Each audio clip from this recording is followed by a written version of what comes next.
A fire has broken out at the scene of a building collapse in Bangladesh, which killed at least 377 people. The blaze forced rescuers to halt their search for survivors and started when sparks ignited from the rescuers trying to cut through a steel rod to reach a trapped woman, officials said. At least one person died and 3 were injured in the blaze. 900 people are still trapped or missing. Rescue efforts continue round the clock, and now a fire to contend with too. Another strain on those involved in the salvage operation.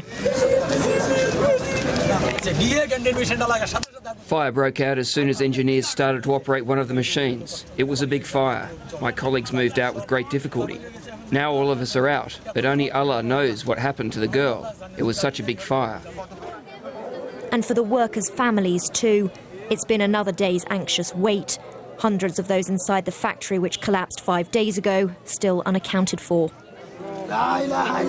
For many families, the long wait ends with unhappy news.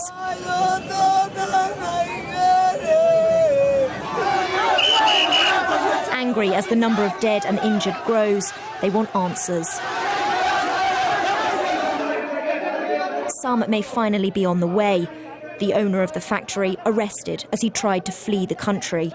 Mohammed Sohail Rana has been on the run since the building collapsed on Wednesday.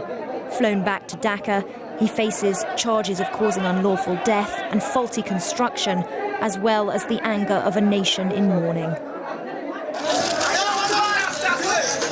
The factory was built on soft ground without the correct permits. There were warnings too that it was structurally unsafe. The day before the collapse, cracks were spotted on pillars inside the complex. But the 3,000 workers, mainly young women, weren't warned when they turned up to work the next day. A show of support's come from outside, with the Pope calling for more care to be taken over workers' rights.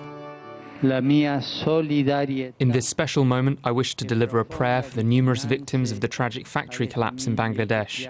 I express my solidarity and profound closeness with the families who cry for their loved ones, and I launch a strong appeal that the dignity and security of the worker is attended to.